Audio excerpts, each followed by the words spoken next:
Hello, everyone. Today we're going to talk about the economic impact to the counties with Sigma.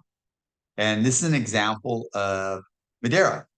Now, these are rough numbers, but those will kind of give you a feel of the economic impact related to property values, mainly. So let's start off with sharing the screen.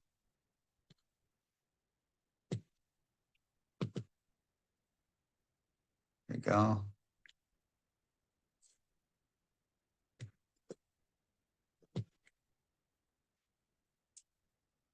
So local economic impact under Sigma. So the overall goal is to get to sustainable groundwater by 2040, and that's important. And that's not to say that we should not have Sigma. This is just to show you, to emphasize the economic impact that's going to have to the community so the community can start to plan for it or look at all their alternatives. The GSA has a number of different terms, basically the total acreage in the area, active acres of farm, the sustainable yield, the transitional water, and the reallocation. And those I explained in another video called Madera Subbasin. So look that up if you want to know more of those terms. But overall, the basin has 185,000 acres.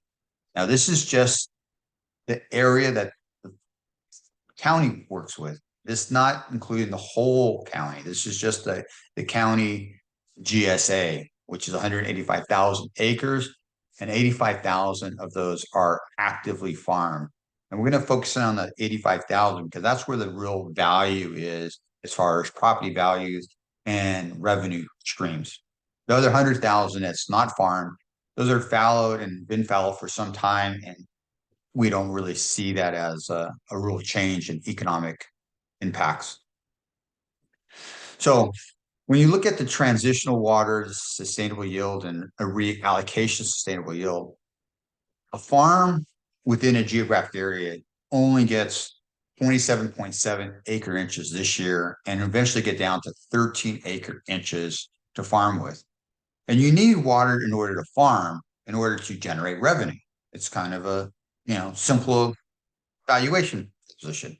You give me the water, I grow a crop, and I generate revenue, and I sell that on the open market and bring revenue back into the county. And based off of how much revenue my land can generate is the value of my land. Just very similar to an apartment complex. If I have an apartment complex with 100 units, I'm able to rent all 100 of them. It has a certain cap rate to that valuation. But if I can only rent out 50% of them, and the other 50 I have to leave vacant because there's no water, then that value has 50% of that value of that apartment complex. So in this particular case, the valuation of land in this particular area was typically around 30,000, 38,000. It could be higher in some areas. Like I've seen almond orchards go up to like 45,000 and pistachios orchards go up to like 55,000. So those prices are conservative right here where I placed them. The new numbers are based off of how much water is available to grow a crop. If you have a reduction of 45% of the water, you're going to have a reduction on 45% of the revenue stream. And that's what's being represented here is the reduction of water in relation to the ability to grow a crop. What that means is that county tax revenues. Now, these tax revenues aren't your revenues off of revenue. These are your property tax revenues. So when you have a per acre value at 35,000, you have 85,000 acres, that total property value out there is close to $2.9 billion in value.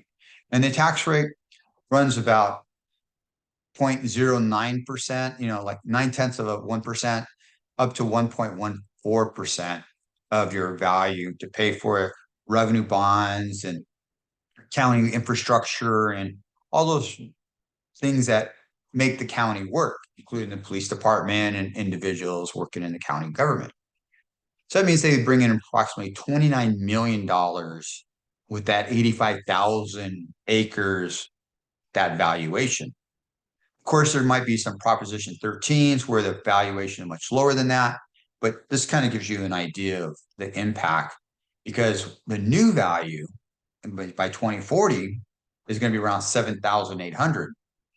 And across those 85,000 acres, you're only looking at a little over half of like $500,000 million in valuation, bringing your total revenue down to 6.6 million. So you see a steep drop in the amount of revenue that's coming into the county. That means that other county services are going to be dramatically affected.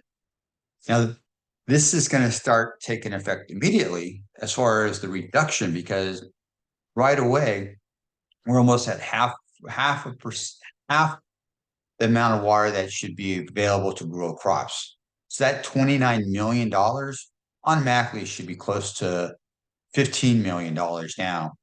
And it's going to continue to reduce until you get down to 6 million. The loss of economic power, each one of those acres, 85,000 acres, can generate about $5,000 in revenue. When the farm gate price is high, the farm gate price for pistachios and almonds has been pretty low. But if it was at $2 a pound, then you're looking at that type of number of total revenue coming in to the county. Of course, you're going to have some of those farms are going to be alfalfa and tomatoes and other crops that might not have as high valuation, but this is just to give a guidelines, once again, of what's happening in each county when we start to apply SGMA. So right out the gate, you're looking at SGMA at 2040 is going to have a loss of $306 million to the local economy. That means less money coming into the economy to buy tractors, to pay for shaking machines, to pay for boxing, trucking, and then all those people buying services, like dental services and groceries and items like that. So you start to have a multiplication effect or a multiplier, that it not only hits the farming revenue, but it starts to hit the services that the farmers would buy, that in which case employed in people, and which would buy other things. So that's the effect of the revenue stream. As far as the employee stream, we're seeing approximately 767 people will be displaced. And that's given off of a general number of, for every 80 acres of retired land, you're going to have one person who's going to lose a job on the farm. That doesn't include the individuals that will lose jobs that are at the tractor maintenance companies and at the other services that are supplying the farms, fertilizing companies, trucking, things like that. And then all the individuals who lose jobs based off of those individuals not buying services.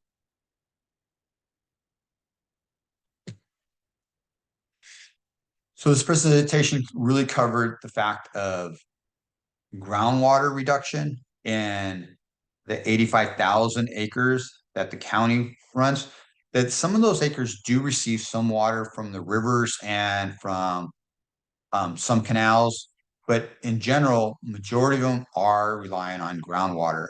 And this doesn't include the areas and irrigation districts that are in a zero allocation year and will have no water for a year or 2 years, and how that affects their revenue stream. So the impacts, I've been trying to take a very conservative approach as far as the numbers. So, but the impacts are going to be dramatic throughout each county as they adopt this particular SGMA policy, which once again is a good thing for long-term sustainability of agriculture, but it has some very economic impacts to our general economy.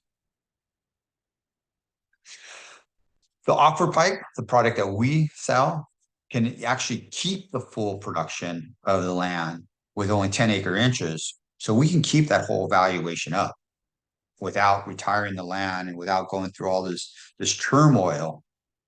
The key with that is that we just need the county and other people to really invest into it. So we solve for water security as a company. And we also, with that same infrastructure, we can recharge. So if there's a wet year, that same infrastructure can be used to recharge the groundwater and start to bank additional water. Even when you're farming above on the surface, you're still recharging the groundwater subsurface lake, allowing you to build a buffer. So when there is that long drought, we've been lucky to have only 2 to 3 year droughts. But when we have a 5 year to 7 year drought, that is going to be impactful across the whole area. That's it. Thank you for your time and enjoy your day.